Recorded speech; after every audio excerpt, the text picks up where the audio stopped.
name's Martin. Today I'm talking about the perfect touring bike. And by touring I mean either credit card touring by taking a very light pack like this one and going hotel to hotel, or loaded touring. This bike works perfectly for both. So why should I be so presumptuous in saying that I know what the perfect touring bike is? Well, of course, it's a matter of taste for most people.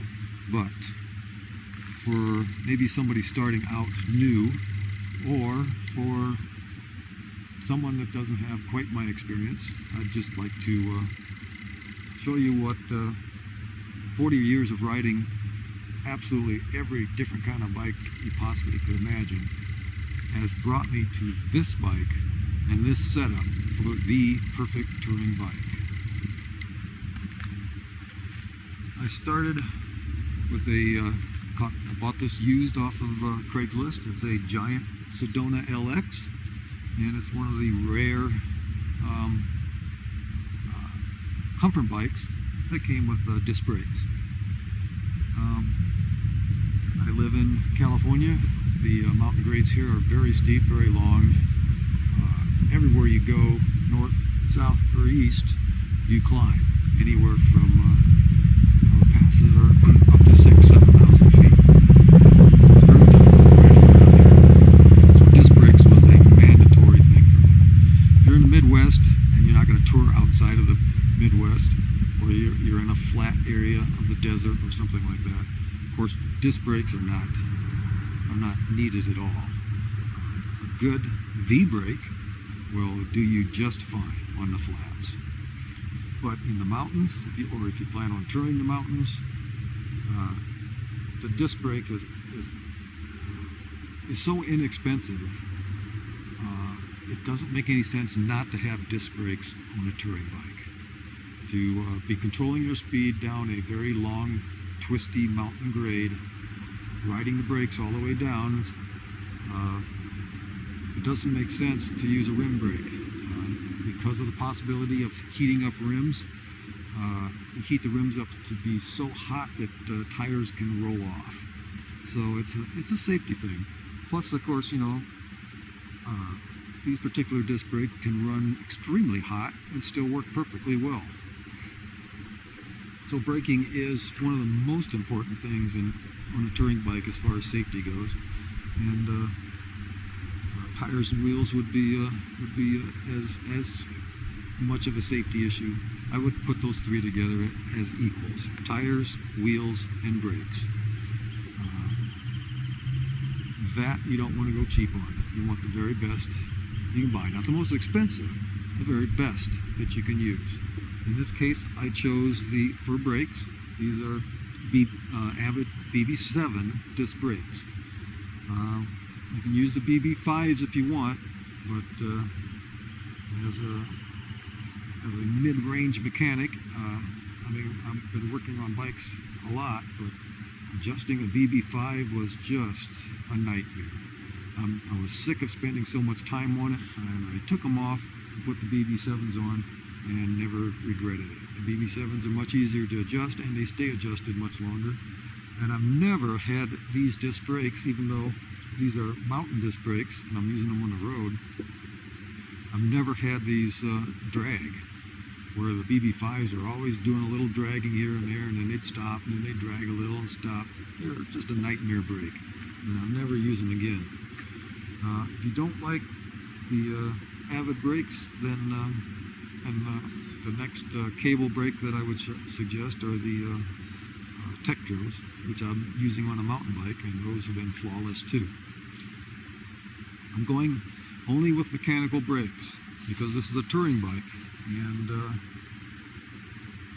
if I want to fix something on the road, it's very easy to fix a broken cable on the road. To fix a broken leaky hydraulic brake, you might have much more trouble. So I'm going with something simple, and these are simple and very easy to maintain, very easy to repair on the road. So with the brakes, and then of course the wheels of choice is 26. Why not 700C? Why not 27? Why not thinner tire.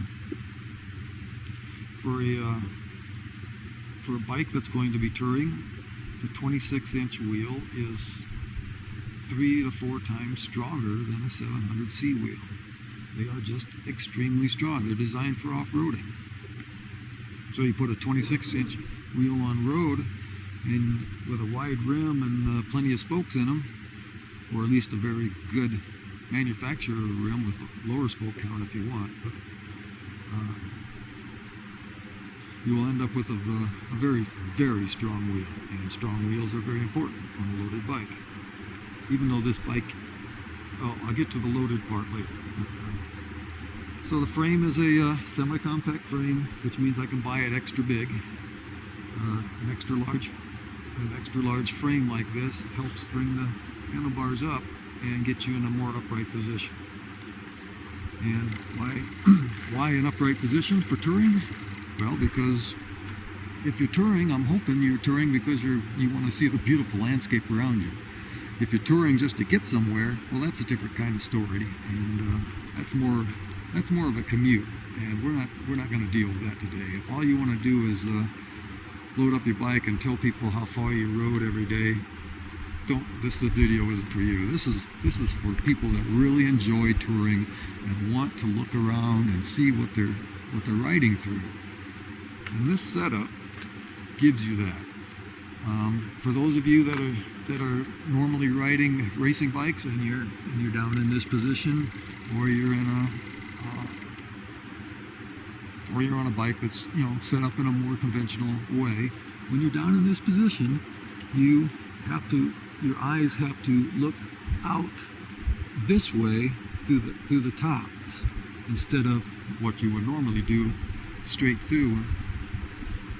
The normal angle of vision would, from an erect position like this, is straight. But when you're on a racing bike, you're looking up and through. And this really cuts down your peripheral vision. And when you get on a comfort bike like this, or a mountain bike converted to a comfort bike, and you get up in nearly a straight position like this, all of a sudden the scenery just opens up. I can't explain it to you until you ride one. As soon as you ride one and you start riding straight up in a straight up seated position, you will just be amazed at how much more beautiful taking in the scenery is. So that's why I've set this bike up with a very high stem, and it gives me a riding position that's almost with a straight back. But you do not want only one riding position. You would become fatigued very quickly. Plus, if you're going into a strong headwind, if you're sitting straight up, it's going to be very slow and very hard going. So, as with most of my videos, you want at least 3 hand positions, and that's what I've provided here. So, you have these are flat bars, and the first position is the normal flat bar position. Just a normal flat bar position. And I have extensions on the bars, which gives you an outside position, which rotates your hand completely around. So it gives you all different kinds of shoulder muscle, different kinds of support. Plus, when climbing out of the saddle or just pulling on the bars, these outside extensions will provide a huge amount of leverage. If you've never used extensions on flat bars before, please try them, because they will you will be amazed at how good they feel. Then, with this bike, the third position is the typical aero bars.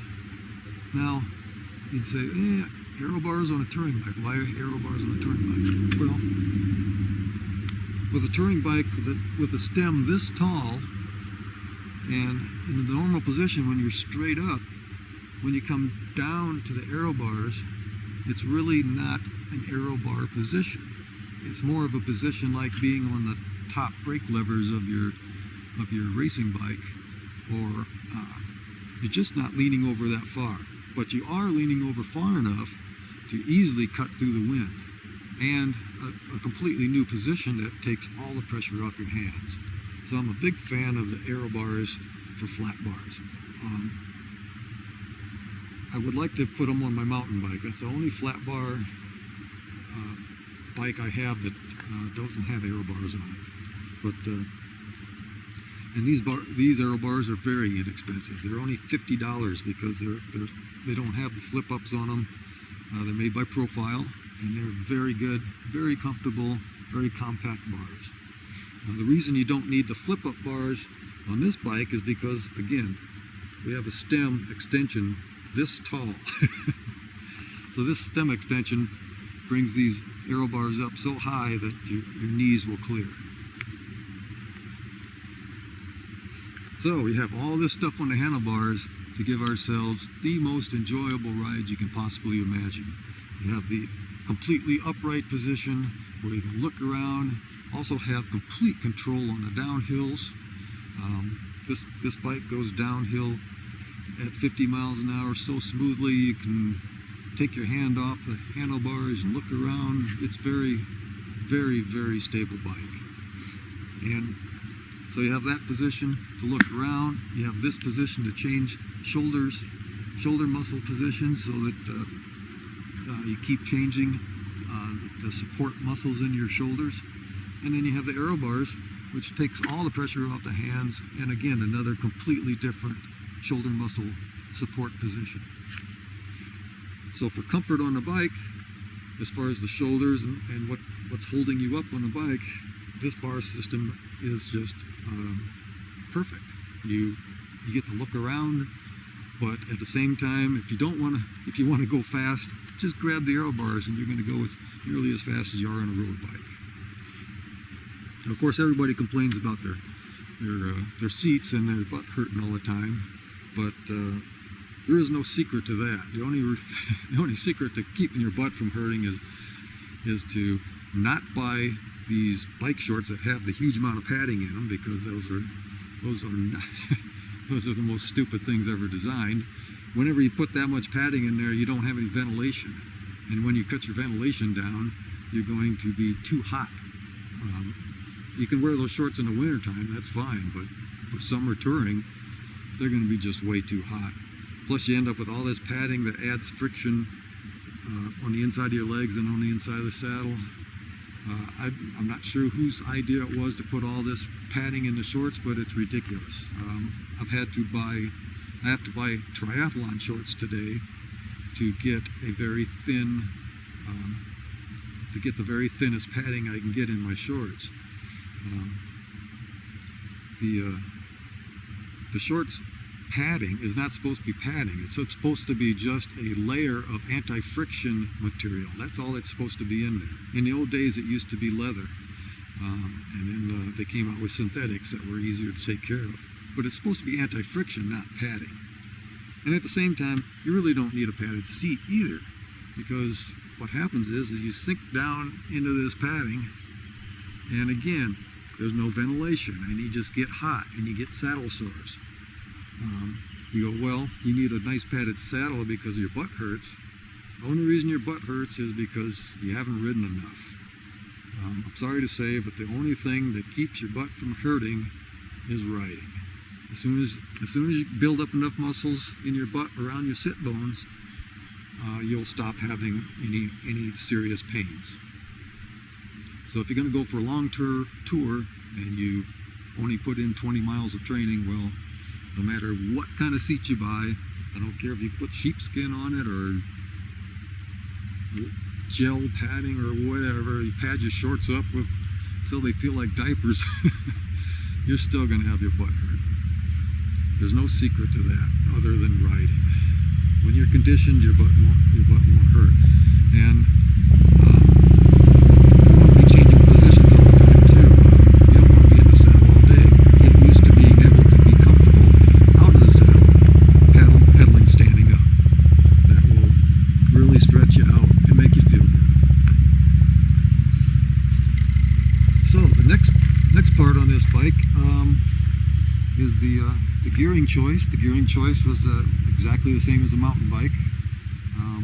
Using 22, 32, 42 chain rings on front and a 11, 34 on the rear. Again, I want if I'm climbing a mountain for 20 miles, I want to be able to shift down and relax a little bit. So it's got mountain bike gearing. It's got mountain bike brakes. The brake rotors are 8-inch. I bought extra large rotors. And then the rest of the bike is pretty much stock. It came with this 2-inch travel shock fork. This is a good idea if you're going to be touring, trekking or touring gravel roads or very bad roads. The shock up front might be a good idea. In California, I have no need for a shock front. The only reason I have a shock on here is because it came with it, and I can't afford yet to put a rigid fork on there. But a rigid fork is the next step on this bike, and there will be a steel rigid fork with a nice little taper on it. A tapered fork, not a straight blade, but nice with disc tabs on it so I can use my disc brakes. And that will really make this bike perfect for California. With the shock on it, this might be the perfect bike for roads like in Indiana, or if you ever ridden Indiana roads, the back roads, you will want a shock. Otherwise, your hands will eventually vibrate to death on you. The rest of the bike is a rear view mirror, like on every bike I own. There's always a rear view mirror on the left side. It's the only thing that's going to save your life from cars coming up behind you. Let's see, the shifter choice on this one, I really enjoy these twist grips from SRAM. So this one's got the twist grip with what's called the friction on the front. The friction on the front allows you to do micro shifts so that your chain is never dragging. That means you don't have to do any minor, you don't have to do a very precise setup of your front chain ring, because you have a shifter that that indexes plenty enough in between each gear so that the chain's not going to rub. That way you can you don't have to worry about setting it up very well. And the shifters work absolutely perfect with an HG50 cassette and an HG50 chain. This is a absolutely perfect shifting bike. It's got a Shimano Alivio crankset, Alivio derailleurs, and like I said, the HG50 cassette and chain. Never miss shifts. It's perfect. Standard seat post, standard rack for disc brakes, and standard water bottle cages and water bottles. And that pretty much describes the bike. This was considered a giant comfort bike, but you could do this setup with any mountain bike. You just want to check the top tube length of the mountain bikes and make sure they don't get too long. You want the shorter top tube so that the aero bars work for you. You don't want to be too stretched out. Again, that depends, of course, on your body dimensions. I'll give you a close-up picture of this. This is a stem extension. Gives me a rise of about 4 inches over plus the extension rise stem, and that's how I got all the height on this bike. I could have bought a bigger frame and wouldn't have needed that much height to get in that straight up position.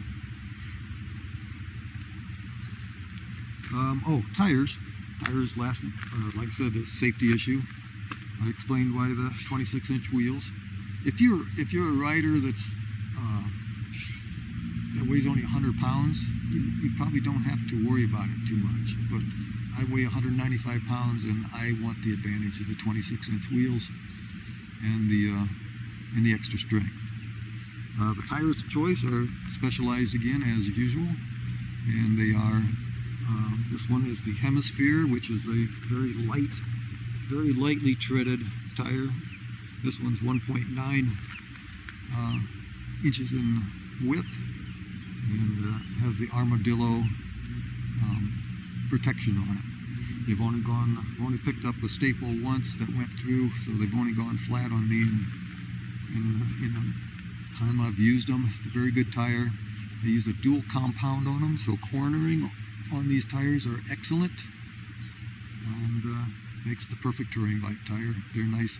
You can air them down if you're on a gravel road, or pump them up to 65 if you're on pavement. Now the reason this bike is now equipped for credit card touring, but if I want to do loaded touring, I am not going to load this up. I'm not going to load this bike up with baggage. I'm going to simply hook up my trailer with 20-inch BMX wheels, spoked wheels, and I'm going to pull a trailer for touring. I've toured with trailers, and I've toured with panniers, and a trailer is by far a million times better than loading your bike up. With a trailer, your bike will handle as normal. You won't have any handling problems. When you're pulling the trailer, there's so little difference in the bike handling that it's hardly even noticeable. If you were to put panniers on here and load up bags on the front, load up bags on the rear, the bike handles completely different. It's a completely different bike. It's just not an option to me. You buy a trailer and you pull a trailer. You might think, well, a trailer is going to put all this drag on it. It's going to be much more difficult to ride than just a plain bike loaded down, but that's not true. If you buy a quality trailer with 20-inch BMX spoked wheels and get quality tires, quality wheels on it, you're going to pull that trailer with and hardly even know it's there, other than you have the weight. So whether the bike's loaded with baggage and the weight's there, or the weight's in the trailer, of course you still got to pull that you still got to pull that weight up a hill. So no matter what you do for touring, the weight's always there. But you don't want the weight on the bike, because it changes the handling of the bike so much that it's just not worth it. Plus, once you get to your campgrounds, you can lock your trailer up and have a regular bike to ride around too. You don't have to have the racks hanging off all over the place, or take panniers off. Everything's much easier. Panniers give you only a small amount of space to work in, where the trailer is just a great big spot, so you don't have to, you can put shoes in it. It's a trailer for touring is just a beautiful thing, and it's the only way I would tour. And that's about the setup for today. Thanks for listening.